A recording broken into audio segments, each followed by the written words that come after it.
At 2 in the morning, while my wife Elise slept peacefully upstairs, I was on my knees in our basement, wrestling with a burst pipe that had been dripping for 3 days.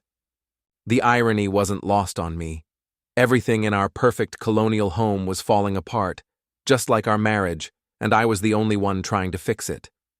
The wrench slipped, sending a spray of cold water across my face. "Son of a bastard," I muttered, wiping my eyes with my sleeve. That's when I heard it, the soft buzz of Elise's phone vibrating against the kitchen counter upstairs. Who the hell texts at 2 a.m.?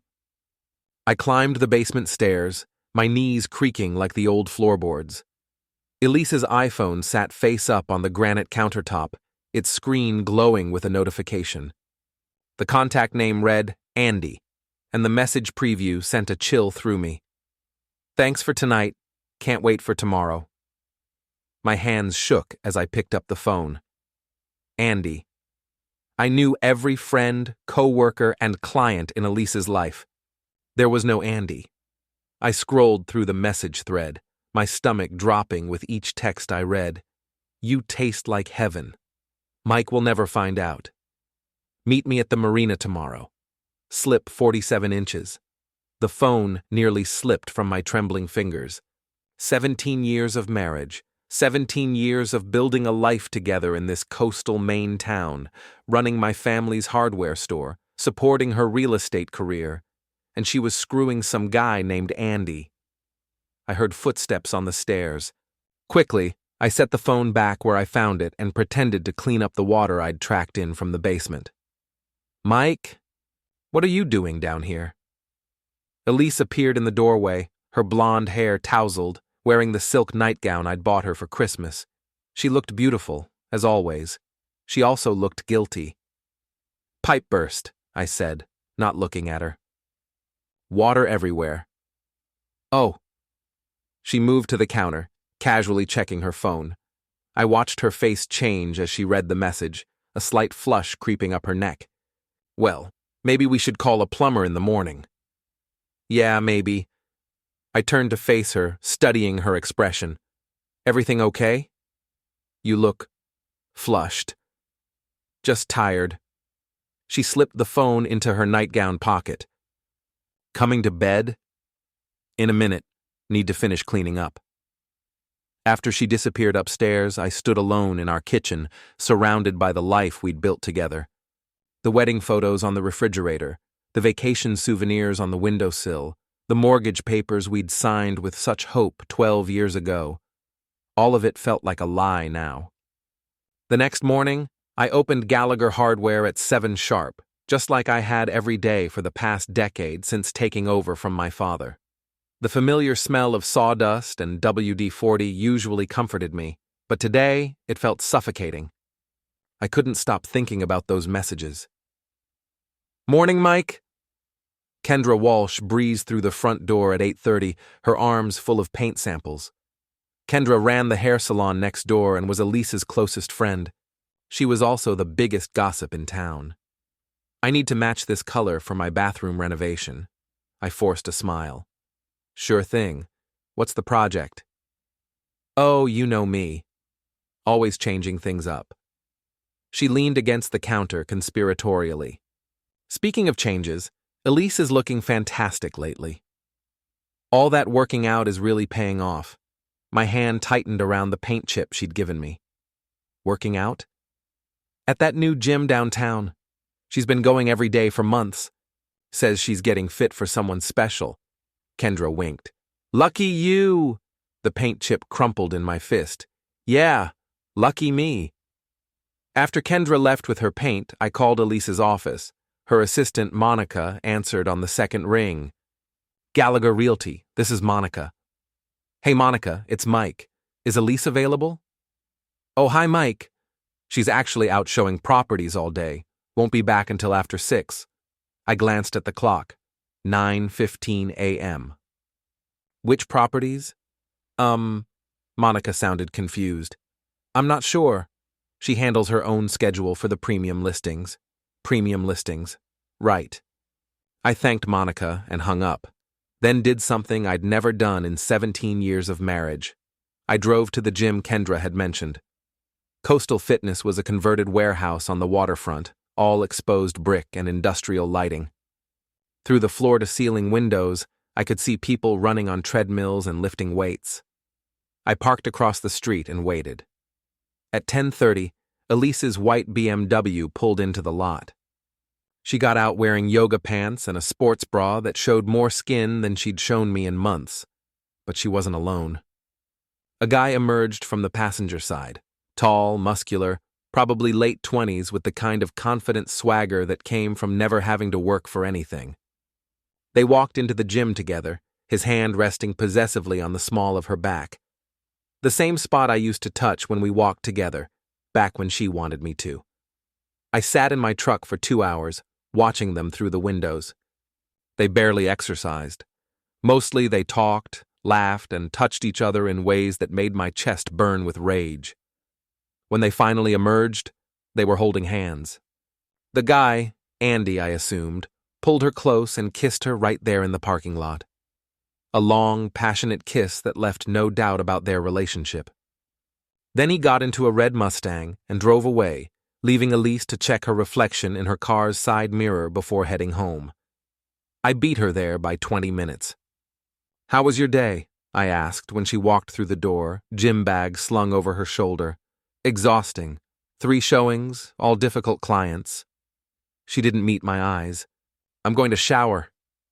"How's the gym working out?" She froze halfway up the stairs. "What?"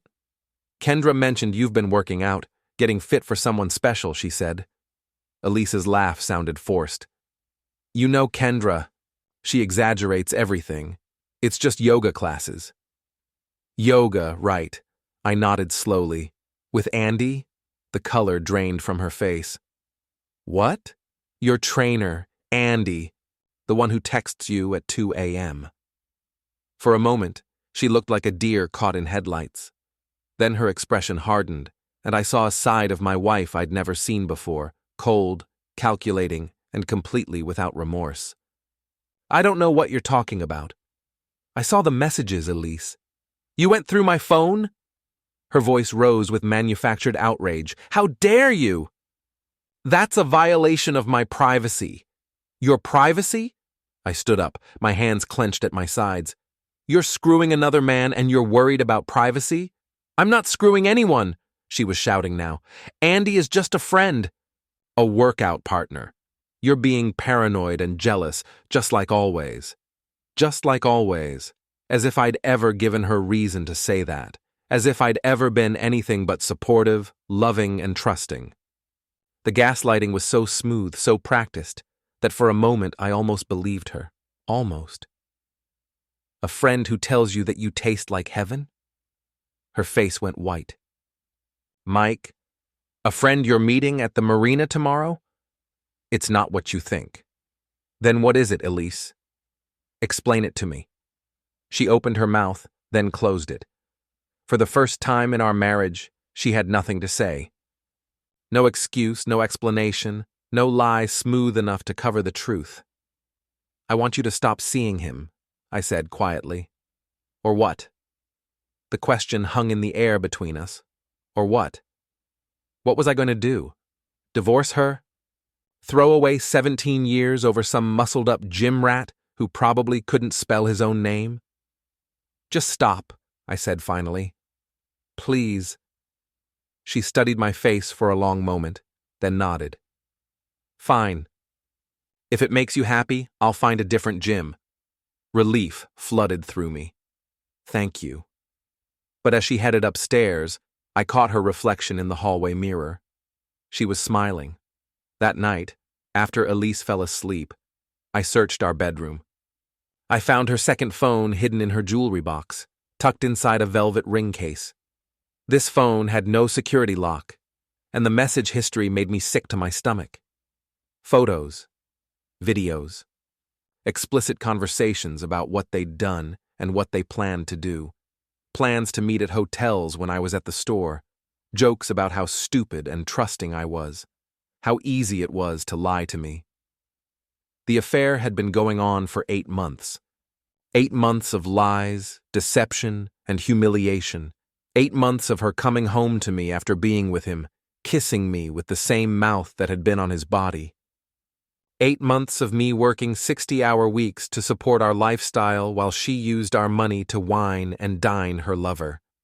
I sat on our bathroom floor at 3 a.m., scrolling through message after message, feeling something die inside me. The Mike Gallagher who had loved and trusted his wife was gone. In his place was someone harder, colder, and infinitely more dangerous. I took screenshots of everything, then put the phone back where I found it. Tomorrow, I would start planning. Elise wanted to play games? Fine. But she was about to learn that I was much better at them than she was. As I climbed back into bed beside my cheating wife, one thought echoed through my mind. I'm done being the nice guy. The next morning, I watched Elise get ready for work with new eyes. Every gesture, every word, every smile felt calculated now. She kissed me goodbye at the kitchen counter, the same counter where I'd found her phone, and promised to be home by 6 for dinner. I love you, she said, looking directly into my eyes. Love you too, I replied, and the lie tasted like poison.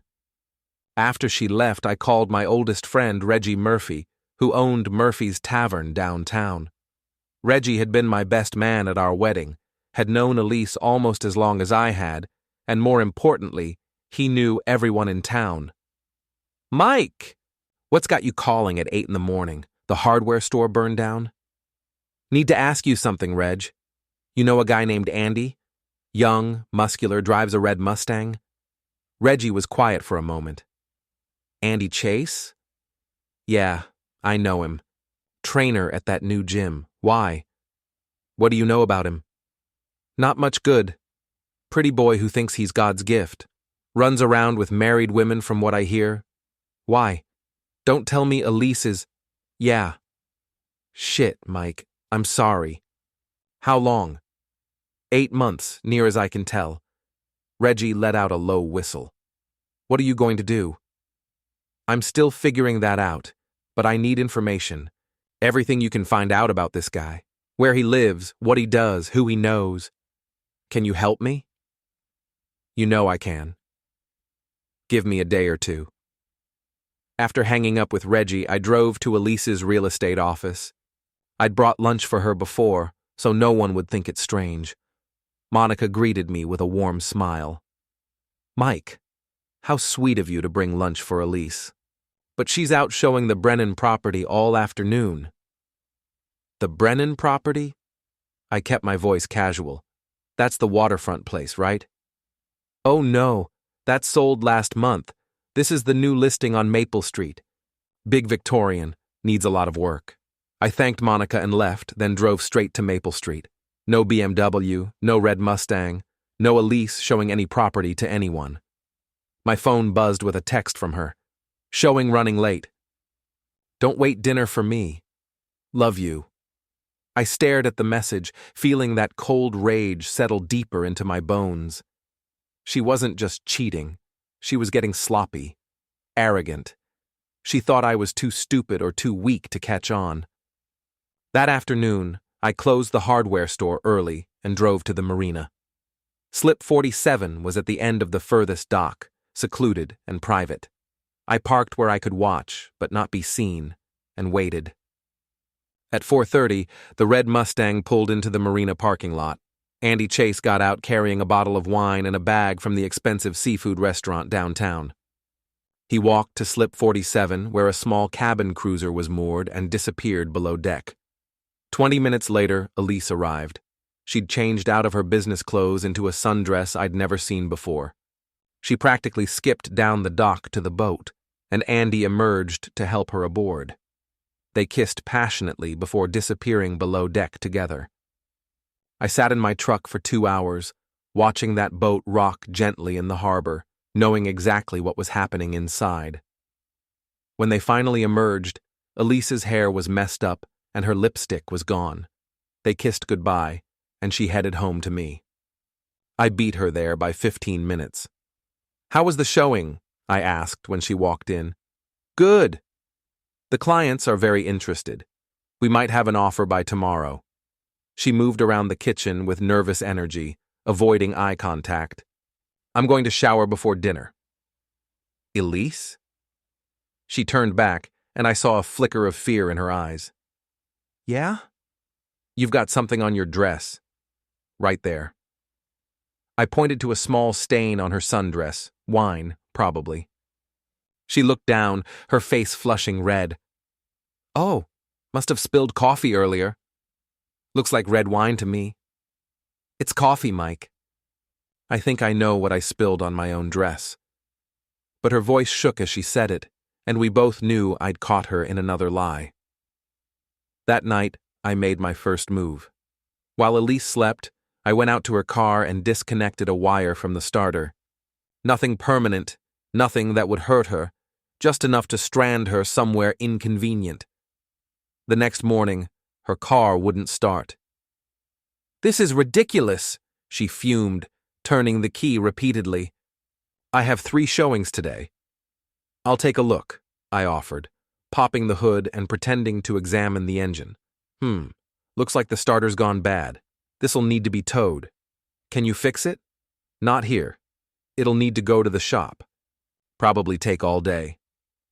Elise's face went through several emotions: frustration, panic, and finally resignation. I'll call a cab. Where's your first showing? The Peterson place, on Oak Street. Another lie. I'd already called the Peterson listing agent that morning. No showing scheduled. After Elise left in a taxi, I reconnected the wire and drove her car to the marina. Sure enough, Andy's Mustang was already there. I parked right next to it and waited. At noon, they stepped off the boat, laughing and holding hands. They froze when they saw me leaning against Elise's BMW. Mike! Elise's voice was an octave too high. What are you doing here? Brought your car. Got the starter fixed. I held up her keys, jingling them softly. Thought you might need it for your showings. Andy stepped forward, puffing out his chest. Who's this, babe? Babe. He called my wife babe right in front of me. This is my husband, Elise said quietly. Oh. Andy's confidence faltered slightly, but he recovered quickly. Nice to meet you, man. I'm Andy, Elise's personal trainer. Personal trainer. I nodded slowly. Is that what they're calling it now? Mike, please, Elise started. No, it's fine. I smiled at Andy, the kind of smile that didn't reach my eyes. I'm always interested in my wife's fitness routine. Andy was young and stupid, but not blind. He saw the anger in my eyes and the way I clenched my fists. Look, I don't want trouble. Trouble? I laughed, making both of them flinch. You're just helping my wife with her workout, right? Very hands-on. We should go, Elise whispered to Andy. Yeah. Andy backed toward his car. I'll see you later, Elise. No, I said quietly. You won't. He froze. What? You won't see her again. If you do, I'll make your life hell. Threatening me? Educating you. I smiled. I know where you work, live, who you owe money to. I know about your side business, selling steroids to kids. I know about your affairs. He went pale. I was bluffing about most of it, but I had enough real intel to make it believable. So, here's what's going to happen. You'll get in your car, drive away, and never contact my wife again. If you do, all that info I have about you will go public. Andy fumbled for his keys. Yeah, we're cool. Great. I stepped aside. Have a good day. He sped off, leaving Elise and me by the water. Mike, get in the car. Let me explain. Get in the car. The drive home was quiet, except for Elise's sniffles. When we reached our driveway, she spoke. It's over. I'll never see him again. I know you won't. I'm sorry. I love you. It didn't mean anything. 8 months. She looked confused. What? You lied for 8 months. Spent our money on hotel rooms, made a fool of me in front of everyone. Don't tell me it didn't mean anything. Her mouth moved, but no words came. How did you... No? I'm not stupid. I know about the second phone, the photos, the jokes about me. Tears flowed down her face. Mike, please. I love you. It was a mistake. No, you don't. If you loved me, you wouldn't have spent 8 months with some gym rat. If you loved me, you wouldn't have lied every day. I'll do anything to make it right. I stared at her. This woman I loved for 17 years, who'd betrayed everything. Part of me wanted to forgive her, but that part was shrinking, replaced by something darker. We'll see, I said. But I was already planning my next move. Andy Chase was just the start. Elise thought a few tears would fix everything. She was wrong. The nice guy was gone. What she had now was a man with nothing left to lose. 3 days passed in tense silence. Elise tiptoed around me trying to act perfect, cooking meals, suggesting a vacation. But I saw through it. She thought it would blow over, but I was just getting started. Then, on Thursday, the call came. Mike, it's Sasha Rodriguez. Sasha worked with Elise at the real estate office. Can we meet? I have something you need to know. We met at a diner, far from Elise's office. Sasha looked nervous. I don't know how to say this. Elise is planning to leave you. I froze. What? She's been moving money, talking to a divorce lawyer. She's planning to take everything. Your house, business, half your retirement. She's been making you look bad. What kind of things? She's saying you're controlling, possibly abusive, that you went through her phone, threatened her boyfriend. My grip tightened on my coffee. That manipulative, there's more. She's not done with Andy. They're planning to move in together after the divorce. She's looking at apartments in Portland. I was stunned. While I was trying to save our marriage, she was plotting to destroy me. Why are you telling me this? I asked. Because someone needs to stop her before she ruins another life. Her first husband? She cheated, then took him to the cleaners. I tried to warn you, but you were so in love. You knew she was a cheater when we got married? I suspected. She was seeing you while married to Paul. I thought maybe she'd changed, but leopards don't change. I felt sick. Elise had cheated on her first husband with me, and now she was cheating on me with Andy. I wasn't her great love. I was just another mark. What do you want me to do with this? Fight back. Don't let her destroy you like she did Paul. Sasha pulled out a flash drive. Everything's on here. Bank records, emails, apartment listings. I've been copying files for weeks. Why? Because someone has to stop her. That afternoon, I met my lawyer, Jim Brennan, in Portland. I handed him the flash drive. My wife is planning to divorce me and take everything. What are my options? Jim spent an hour reviewing the files. This is bad. She's been planning this for months. The money transfers could be dissipation of marital assets, but proving that in court will be expensive. And if she's documenting alleged abuse, I never touched her. I believe you, but it'll be your word against hers. These cases can get ugly fast. I want to fight. I want to protect everything I've built. That's going to cost a lot of money, and there's no guarantee we'll win. I thought about my father, who'd built Gallagher Hardware from nothing. I thought about all the 60-hour weeks I'd worked to keep it running, to build the life Elise was now planning to steal from me. I don't care what it costs. Do whatever you have to do. All right. First thing we need to do is protect your assets. I'll file an injunction to freeze the joint accounts, prevent any more transfers. We'll also need to document everything, the affair, the deception, all of it. I have photos, text messages, everything. Good. But Mike, Jim's expression was serious. You need to be careful.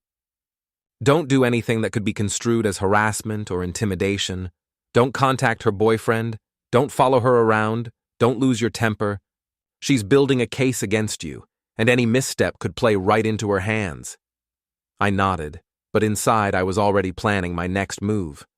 Jim was a good lawyer, but he was thinking like a lawyer, all rules and procedures and legal strategies. I was thinking like a man who'd been betrayed by the person he trusted most in the world.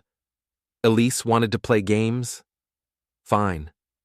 But she was about to learn that I'd been playing games a lot longer than she had. That evening, I came home to find Elise cooking dinner, humming softly to herself. She seemed almost cheerful, and now I knew why. She thought she was winning. "How was your day?" she asked, kissing my cheek. "Interesting. Yours?" "Oh, same old thing. Showed a few houses, did some paperwork."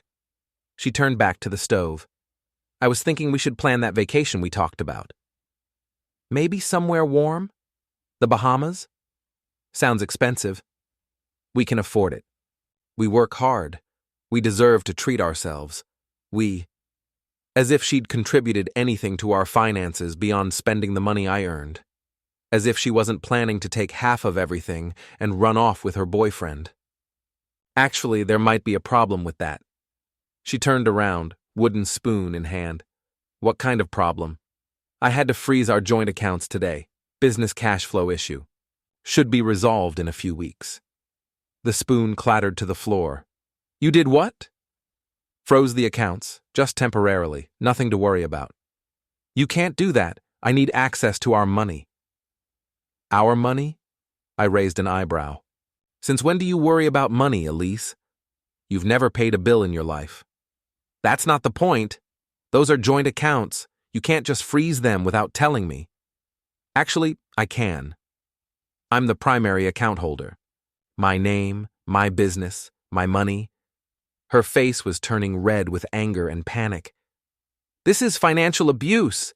You can't control me like this." "Control you? I'm protecting us. There have been some unusual transactions lately. Large transfers to accounts I don't recognize. I thought we should look into it." The color drained from her face. "I don't know what you're talking about." "Don't you? $17,000 transferred to a private account in Portland last month. Another $12,000 2 weeks ago. Care to explain what that money was for?" She opened her mouth, then closed it, then opened it again like a fish gasping for air. I was saving for your birthday present. A surprise." "A $29,000 birthday present? You shouldn't have." "It's not $29,000. It's for the vacation too. I was planning ahead." "To a secret account? In Portland? Under just your name?" She was trapped and she knew it. I could see her mind racing, trying to come up with another lie, another manipulation. But for once, she had nothing. "I want a divorce," she said finally. "I know you do." She blinked, startled. "What?" "I know about the lawyer, Elise. I know about the apartment hunting. I know about your plan to take everything and run off with Andy. That's not... It's over. The lying, the cheating, the scheming. It's all over." I stood up, suddenly feeling lighter than I had in months. "You want a divorce? Fine, but you're not taking my father's business. You're not taking the house he built. You're not taking anything that matters to me." "We'll see about that," she snarled, and for the first time I saw her real face, cold, calculating, vicious. "I'll take everything, Mike. The business, the house, your precious reputation. When I'm done with you, you'll have nothing. You're welcome to try." She stormed upstairs, slamming doors and throwing things around. I heard her on the phone, probably calling her lawyer or Andy or both. It didn't matter. Let her plan and scheme and plot. She'd shown me her cards, and now it was time to show her mine. I pulled out my phone and called Reggie. "It's me. Remember what we talked about? It's time." "You sure about this, Mike?" I looked around the kitchen where I'd shared thousands of meals with my wife, where we'd planned our future and celebrated our anniversaries, where she'd lied to my face for 8 months while planning to destroy me. "I'm sure. Let's burn it all down." The next morning, Elise was gone when I woke up. Her car was missing from the driveway, and half her clothes were gone from the closet. She'd left a note on the kitchen counter. Staying at my sister's. My lawyer will be in touch. Perfect. Phase 1 complete. I drove to the hardware store and found Reggie waiting for me in the parking lot, holding a manila folder thick with documents. Jesus, Mike. When you said you wanted information on this guy, I didn't know you meant his entire life story. What did you find? Andy Chase, 28 years old, originally from Boston.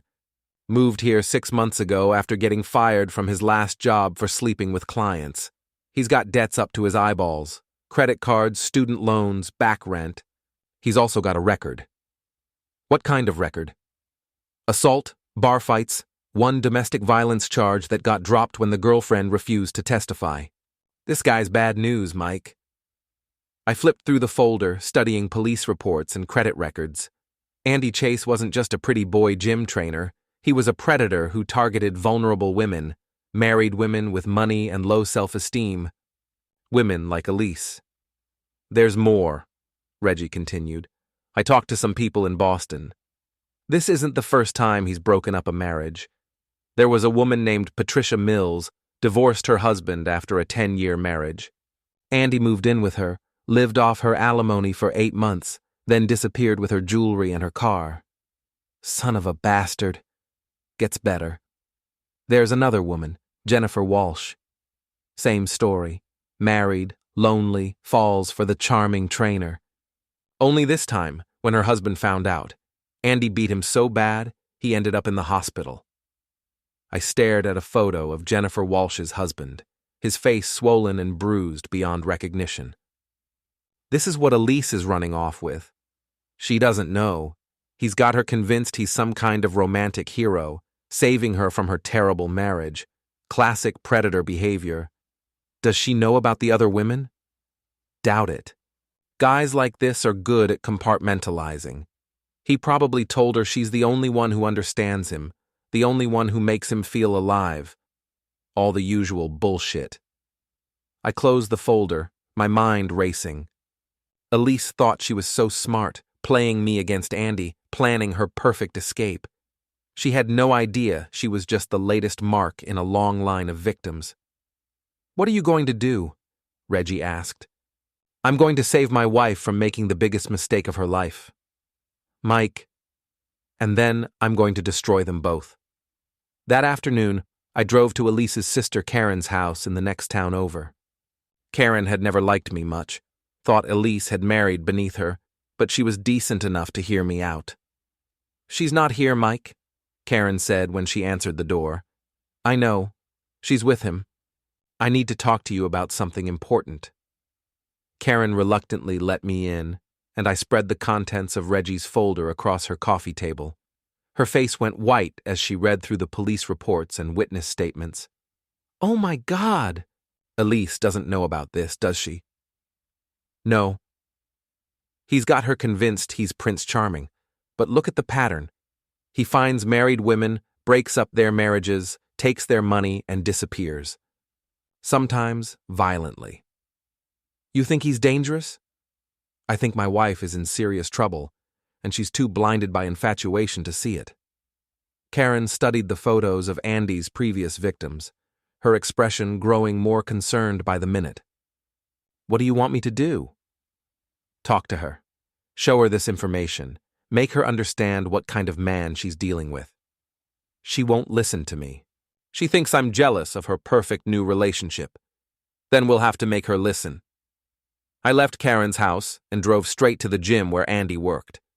Coastal Fitness was busy with the after-work crowd, but I spotted him immediately, shirtless, flexing in front of a mirror while a middle-aged woman watched adoringly from a nearby treadmill. Another mark, another victim. I waited until he was alone in the locker room, then cornered him by the showers. We need to talk. Andy spun around, startled. When he saw me, his face hardened. I thought I told you to stay away from me. You told me to stay away from my wife. But she's not here, is she? She's at some hotel, waiting for you to call, thinking you're her knight in shining armor. She's better off without you. Is she? Like Patricia Mills was better off without her husband? Like Jennifer Walsh was better off? Andy's face went pale. I don't know what you're talking about. Sure you do. Patricia, the divorcee in Boston whose jewelry you stole. Jennifer, whose husband you put in the hospital. Should I go on? You don't know shit. I know everything, Andy. I know about your debts, your record, your little pattern of seducing married women and destroying their lives. The question is, does Elise know? Andy was sweating, despite the cool locker room. She loves me. She loves who she thinks you are, but you're a predator. A con man, a thug who beats up men half his size. Shut up. What's the plan? String her along until the divorce is final, or disappear like with Patricia? I said shut up. He shoved me into the lockers, his face twisted with rage. I smiled. There he is. The real Andy Chase, the one who put 3 men in the hospital. His fist struck my jaw, jerking my head back against the lockers. I could taste something metallic, but kept smiling. Feel better? That little outburst just cost you everything. What? I pulled out my phone. Assault, battery, terroristic threats, all on video, admissible in court. Andy stared at the phone. You son of a bastard. Here's what's going to happen. Stay away from my wife. Leave town tonight and never return. If you don't, this video goes to the police, your boss, and every woman in your contact list. He clenched his fists, but nodded. Good. And Andy, if you hurt another woman, I'll find you. Next time I won't be so reasonable. I left him there knowing he'd be gone by morning. Men like him ran when faced with real consequences. That night, I waited for Elise's call. It came at 8:30. Where is he? She demanded, panic in her voice. Who? Don't play games. Where's Andy? I thought you were at your sister's. He was supposed to meet me for dinner. He's not answering his phone. What did you do? I had a conversation with him. What kind of conversation? The kind where I showed him some interesting details about his past. Did you know he's done this before, Elise? You're not special, just his type. Silence. He loves me, she said, voice shaking. He loves your money. He loves that you're married to someone with assets. He loves that you're naive enough to believe his lies. You're lying. Am I? Then where is he? If he loves you, why isn't he answering your calls? More silence. I have documentation, police reports, witness statements, photos of his other victims. Want to see what kind of man you're planning to run away with? I don't believe you. Then come home. Look at the evidence. Make your own decision. This is just another one of your manipulations. Maybe. Or maybe I'm saving you from a huge mistake. The choice is yours. I hung up. Elise would come home. Her curiosity would get the best of her. She arrived at midnight, sneaking in like a thief. I was waiting with Reggie's folder spread across the coffee table. Show me, she said, no pleasantries. I gestured to the documents. Help yourself. She sat down, reading quickly. As she looked through the police reports, witness statements, and photos of Andy's victims, her face grew paler. When she reached the photos of Jennifer Walsh's husband, beaten so badly even his mother wouldn't recognize him, she choked. This can't be right, she whispered. It's all verified. Police records, court documents, hospital reports. Your boyfriend has quite a history. She kept reading, her hands shaking now. The credit reports showing his massive debts. The employment records showing his pattern of being fired for inappropriate conduct. The witness statements from women he'd conned and abandoned. He told me he'd never been married, she said numbly. He said I was the first woman he'd ever really loved. He told Patricia Mills the same thing, and Jennifer Walsh, and probably a dozen others. But he seemed so genuine, so caring. Sociopaths usually do. That's how they get close to their victims. She looked up at me, tears streaming down her face. He's gone, isn't he? That's why he's not answering his phone. Probably halfway to Florida by now. These guys never stick around when the heat gets turned up. Oh God. She buried her face in her hands. What have I done? Mike, what have I done? For a moment, I almost felt sorry for her. She looked so broken, so utterly destroyed by the realization that she'd been played. But then I remembered the 8 months of lies, the secret bank accounts, the plan to take everything I'd worked for. My sympathy evaporated. You destroyed our marriage for a con man, I said quietly. You were ready to throw away 17 years for a guy who was probably planning to rob you blind. I know, and I'm so sorry. I was stupid and selfish and… You were planning to divorce me and take everything. She froze. What? The secret bank accounts, the lawyer, the apartment hunting in Portland? Did you really think I wouldn't find out? Mike, I can explain. No need. I understand perfectly. You thought you'd found your meal ticket out of this marriage. A younger man who made you feel special, who convinced you that you deserved better than your boring husband and his boring hardware store. That's not, but it turns out your Prince Charming was just another predator looking for an easy mark. And now you're stuck with the husband you were planning to destroy. Elise was crying harder now, her carefully applied makeup running down her cheeks in dark streaks. Please, Mike. I made a terrible mistake, but we can fix this. We can go to counseling, we can… Fix this? I laughed, and the sound was harsh in the quiet room. Elise, there is no fixing this. You didn't just cheat on me, you planned to destroy me. You were going to take my father's business, the house he built, everything that matters to me. And for what? For a con man who saw you coming from a mile away. I wasn't thinking clearly. I was confused and he was so persuasive. You were thinking very clearly when you opened those secret bank accounts. You were thinking very clearly when you hired a divorce lawyer. You were thinking very clearly when you started documenting fake incidents of abuse to use against me in court. Her face went white. How do you know about that? I know everything, Elise. Every lie, every scheme, every manipulation. Did you really think you could outsmart me? Did you really think I was too stupid to figure out what you were doing? She stared at me, and I saw the exact moment she realized the truth, that I wasn't the weak, trusting fool she'd taken me for. That I'd been playing a game of my own, and I was much better at it than she was. What do you want? She asked quietly.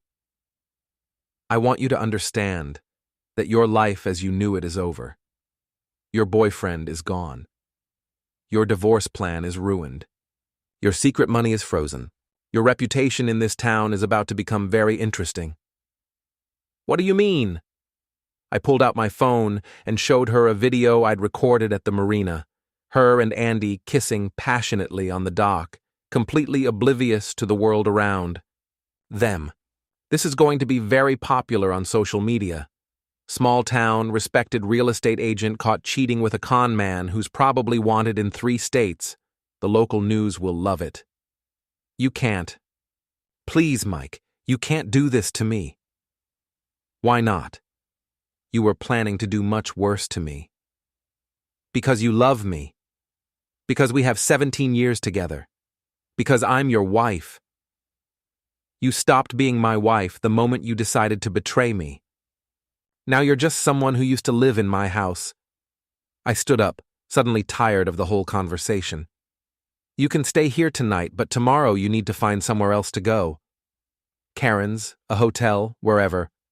But you can't stay here. This is my house, too. Actually, it's not. It's under my name only, originally my father's, then transferred to me when he passed. You have no legal right to it. The business, also in my name only. Sole proprietorship, established before our marriage. You contributed nothing to it except spending the money it generated. I'll fight you. I'll take you to court. With what lawyer? The one you hired with money from our joint accounts? The accounts that are now frozen? Good luck affording legal fees on a real estate agent's commission. She stared at me in horror, finally understanding the scope of her situation. No boyfriend, no money, no house, no legal recourse. Everything she'd planned to take from me was beyond her reach, and everything she'd given up to get it was gone forever. "I hate you," she whispered. "I know, but I don't care anymore." I left her sitting in the living room surrounded by the evidence of her lover's crimes and went upstairs to bed. Tomorrow, the whole town would know what Elise Gallagher had done. Tomorrow, her carefully constructed image as the perfect wife and successful businesswoman would crumble. Tomorrow, everyone would see her for what she really was, a cheating, scheming, manipulative woman who'd tried to destroy her husband for a con man. But tonight, I slept better than I had in months. The next morning, I woke to find Elise gone. She'd taken a suitcase and left her wedding ring on the kitchen counter, along with a note. "I'll be back for the rest of my things." I picked up the ring, a simple gold band I'd saved for months to buy, and dropped it in the trash. Then I got dressed and went to work. The video had been posted to Facebook at 6 a.m., and by the time I opened the store at 8, it had been shared over 200 times. My phone was ringing constantly with calls from friends, customers, and reporters. The story was spreading through town like wildfire. At noon, Kendra Walsh stormed into the store, her face red with rage. "How could you do this to her?" she screamed. "How could you humiliate her like this?" "I didn't do anything to her," I replied calmly. "I just showed people what she did to herself." "She made a mistake. People make mistakes." "An 8-month affair isn't a mistake, Kendra. It's a choice. A series of choices, and now she has to live with the consequences. You're destroying her life." She destroyed her own life. I'm just making sure everyone knows about it. Kendra left, but she was replaced by a steady stream of visitors, some supportive, some curious, some openly hostile. The whole town was picking sides, and the battle lines were being drawn. By evening, the local news had picked up the story. Local real estate agent caught an affair with suspected con man. They interviewed Andy's previous victims, showed security footage of him fleeing town, and painted a picture of a predator who'd targeted vulnerable women across New England. Elise was portrayed as both victim and villain, a woman who'd been conned by a master manipulator, but who had also betrayed her husband and tried to steal his livelihood. The comments on the news website were brutal. 3 days later, Elise's real estate license was suspended pending an ethics investigation. A week after that, she was fired from her job. The bank foreclosed on the apartment she'd put a deposit on in Portland. Her sister Karen stopped taking her calls. She tried to come back to the house once, but I'd changed the locks. She stood on the front porch for an hour, crying and begging me to let her in, but I just watched from the window until she finally left. 2 weeks after that, I heard she'd moved to Boston, trying to start over where nobody knew her story. But in the age of social media, there's no such thing as starting over. The video followed her. The news stories followed her. The truth followed her. I never saw her again. 6 months later, I was working late at the store when Reggie stopped by with a beer and an update. "Heard from a buddy in Boston," he said, settling into the chair across from my desk. "Your ex-wife is working at a call center now, telemarketing. Good for her." Andy Chase got arrested in Miami. Turns out he was running the same scam down there, but he picked the wrong mark. Woman's husband was connected to some very unfriendly people. Shame. Reggie studied my face. "You don't feel bad about any of this?" What happened to her? I thought about it for a moment, really considered the question. Did I feel bad that my wife of 17 years had lost everything? Did I regret destroying the life we'd built together? "No," I said finally. She made her choices. She chose to cheat, chose to lie, chose to try to destroy me for a con man she barely knew. Every consequence she's facing now is the direct result of her own actions. That's pretty cold, Mike. Maybe. But she was willing to do much worse to me.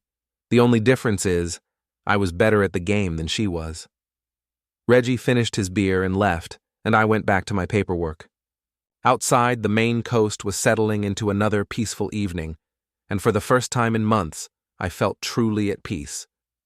Elise had wanted to destroy me, to take everything I'd worked for and leave me with nothing. Instead, she'd lost everything herself: her marriage, her career, her reputation, her future. She'd gambled it all on a con man who'd seen her coming from a mile away, and she'd lost spectacularly. Justice? Maybe not in the legal sense. But in the cosmic sense, in the sense that actions have consequences and people get what they deserve, it was perfect. I locked up the store and drove home to my empty house, whistling softly to myself. Tomorrow would bring new challenges, new opportunities, new possibilities. But tonight, I was content to sit on my porch and watch the sunset, knowing that sometimes, just sometimes, the good guys win. Even when they're not so good anymore.